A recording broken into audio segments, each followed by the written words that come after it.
हटा लो। नॉर्मली होता नहीं है, मगर मेरे आंख में आंसू आए।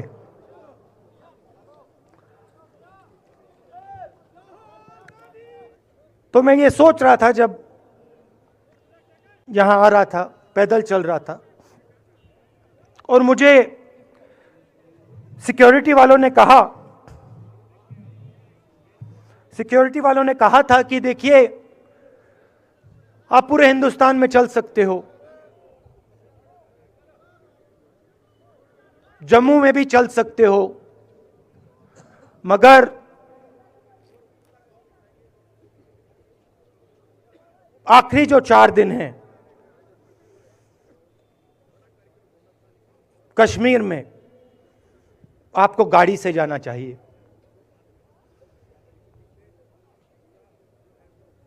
वेणुगोपाल जी ने मुझे कहा पहले,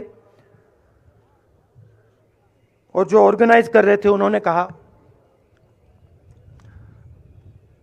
3-4 दिन पहले एडमिनिस्ट्रेशन ने कहा कि देखिए, शायद डराने के लिए, कि देखिए अगर आप पैदल चलेंगे तो आपके ऊपर ग्रेनेड फेंका जाएगा। तो मैंने सोचा, नहीं सुनिए, मैंने सोचा कि ऐसे करते हैं, मैं अपने घर वापस जा रहा हूं, 4 दिन पैदल चलूंगा, अपने घर के जो लोग हैं उनके बीच में चलूंगा। और मैंने सोचा कि जो मुझसे नफरत करते हैं उनको क्यों ना मैं एक मौका दूं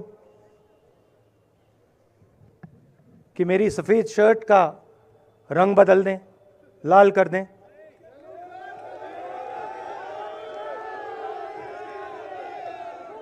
क्योंकि मेरे परिवार ने मुझे सिखाया है, गांधी जी ने मुझे सिखाया है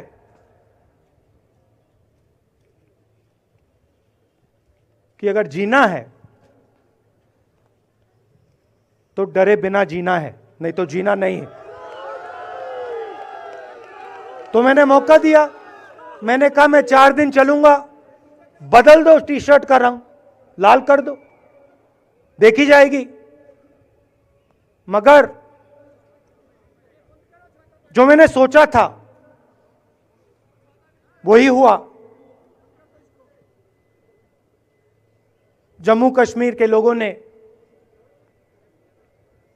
मुझे हैंड ग्रेनेड नहीं दिया, अपने दिल खोलकर प्यार दिया, गले लगे।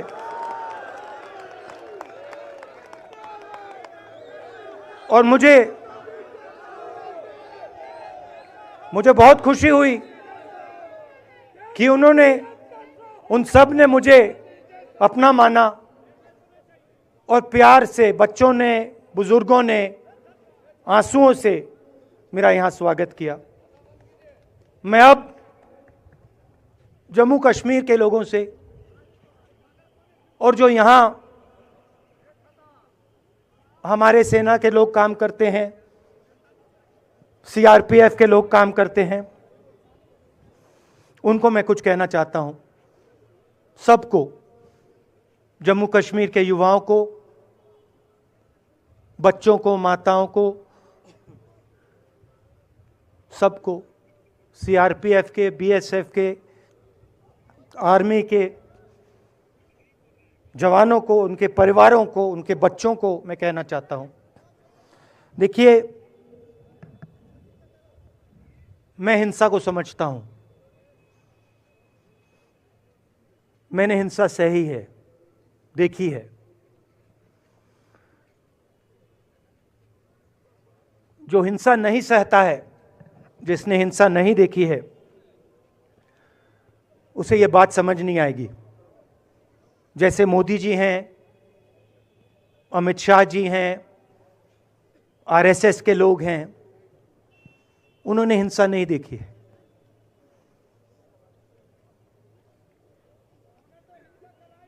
डरते हैं, नहीं डरते हैं, देखिए डरते हैं। यहां पे हम 4 दिन पैदल चले, मैं आपको गारंटी देके कह सकता हूं कि बीजेपी का कोई नेता ऐसे नहीं चल सकता है। और इसलिए नहीं क्योंकि जम्मू कश्मीर के लोग, इसलिए नहीं क्योंकि जम्मू कश्मीर के लोग उनको चलने नहीं देंगे, इसलिए क्योंकि वो डरते हैं। खैर, मैं अपने जम्मू कश्मीर के लोगों को, युवाओं को, बुजुर्गों को और आर्मी के लोगों को, सीआरपीएफ, बीएसएफ लोगों को थोड़ा सा बताना चाहता हूं। देखिए, मैं जब 14 साल का था,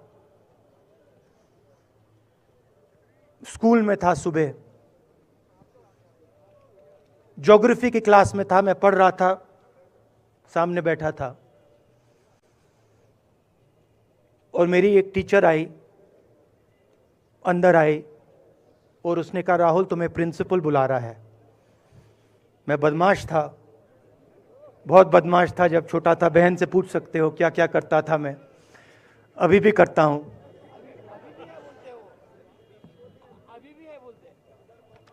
मैंने सोचा प्रिंसिपल बुला रहा है, मैंने कुछ गलती की होगी, अब मार पिटेगी, वहां पे केनिंग होती थी, मैंने सोचा था अब केनिंग होगी मेरी। मगर जब मैं चल रहा था, जिस टीचर ने मुझे बुलाया उसको देखकर मुझे कुछ अजीब सा लगा। और जब मैं प्रिंसिपल के ऑफिस पहुंचा तो प्रिंसिपल ने कहा, राहुल तुम्हारे घर से फोन कॉल है।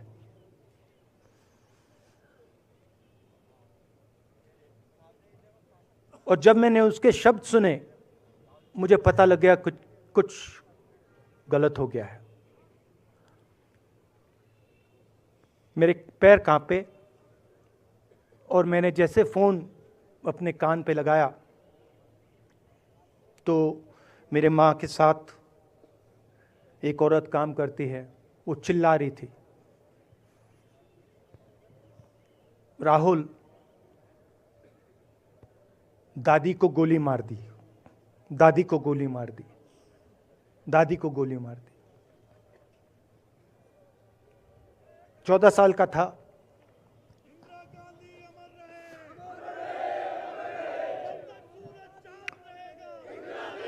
देखिए, ये जो मैं कह रहा हूं, ये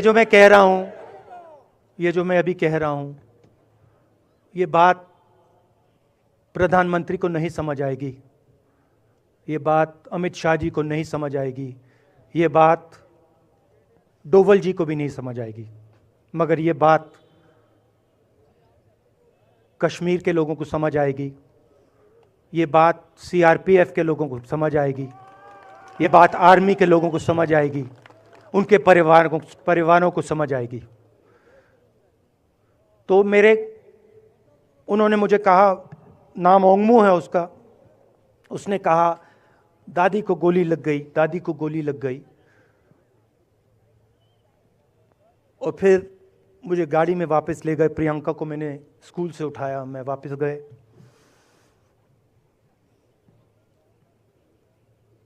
और फिर मैंने वो जगह देखी जहां मेरी दादी का खून था।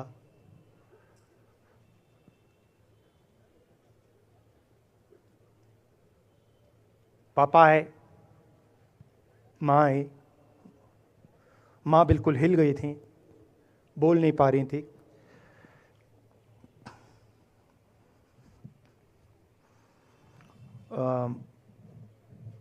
हाँ,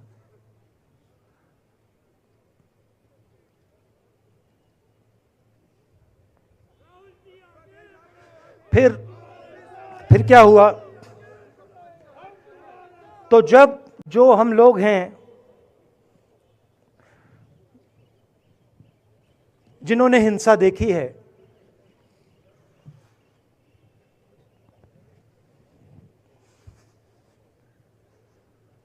ये जो है ना, इसको हम बिल्कुल दूसरी तरीके से देखते हैं। ये आप सबके लिए टेलीफोन है, ये हमारे लिए सिर्फ टेलीफोन नहीं है।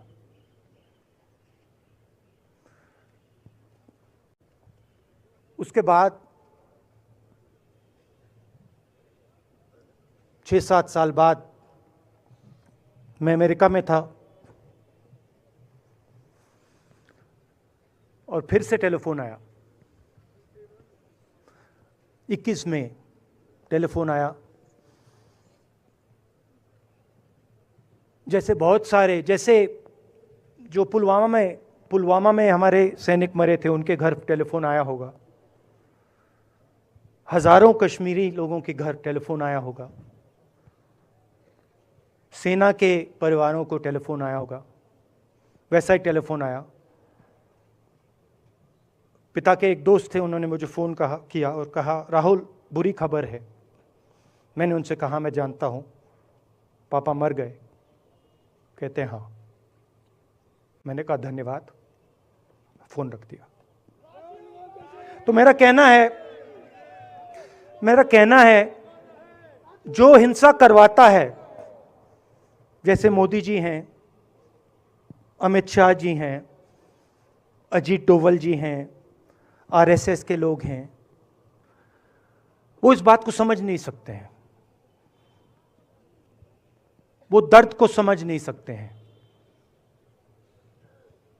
हम समझ सकते हैं। पुलवामा के जो सैनिक थे, उनके बच्चों के दिल में क्या हुआ मैं जानता हूं। मेरे दिल में वही हुआ है जो यहां पे कश्मीर में लोग मरते हैं, उनके दिल में क्या होता है।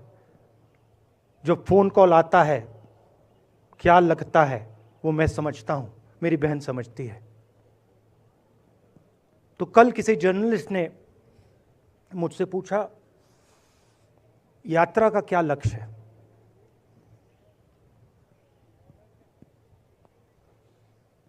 कहा कि यात्रा क्या अचीव करना चाहती है, जम्मू कश्मीर में क्या अचीव करना चाहती है। मेरे उस समय दिमाग में आया, मगर मैंने कहा नहीं बोलता हूं, कल भाषण में बोलूंगा। यात्रा का लक्ष्य है कि ये जो फ़ोन कॉल हैं, चाहे ये आर्मी के हों, चाहे सीआरपीएफ के हों, चाहे ये कश्मीर के लोगों के हो, ये फ़ोन कॉल बंद हो जाए।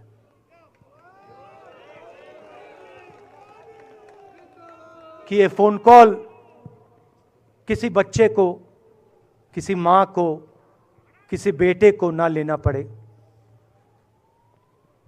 मेरा लक्ष्य ये जो फ़ोन कॉल हैं, इनको बंद करने का है। अब देखिए, बीजेपी आरएसएस के लोग आक्रमण किस चीज पे कर रहे हैं। मुझे गाली देते हैं, मैं उनका धन्यवाद करता हूं, क्योंकि मैंने आपको शून्यता की बात की, शिव की बात की, उसको मैं समझता हूं। और मैं दिल से उनका धन्यवाद करता हूं कि जितना भी वो मेरे ऊपर प्रेशर डालें, जितनी भी गाली लगाएं, जो भी वो करें, उससे मैं सिर्फ सीखता हूं। तो मैं एक प्रकार से उनका धन्यवाद करता हूं। मगर जो मैंने आपको बात बोली पहले, चाहे वो कश्मीरियत है, चाहे वो वैष्णो जंतो है, चाहे वो शंकर देव जी हैं, बसवा हैं, नारायण गुरु हैं, तिरुवल्लुवर हैं, जो तमिलनाडु के बड़े पोएट हैं, फूले जी हैं, और जो कश्मीरियत हैं, ये इस विचारधारा पे आक्रमण कर रहे हैं। और ये जो विचारधाराएं हैं, ये इस देश की नींव है, इस देश की फाउंडेशन है। और आपने जो किया, जो यात्रियों ने किया, हम सब ने किया, इस विचारधारा की रक्षा के लिए किया है। मैंने ये काम अपने लिए नहीं किया, मैं ऐसा काम अपने लिए कभी कर ही नहीं सकता हूं। मैंने ये काम हमारे कांग्रेसी मित्रों को ये अच्छा ना लगे, मगर मैंने ये काम कांग्रेस पार्टी के लिए भी नहीं किया है। मैंने ये काम, और हम सब ने ये काम हिंदुस्तान की जनता के लिए किया है। और हमारी कोशिश है कि जो विचारधारा इस देश की नींव को तोड़ने की कोशिश कर रही है, जो विचारधारा इस देश की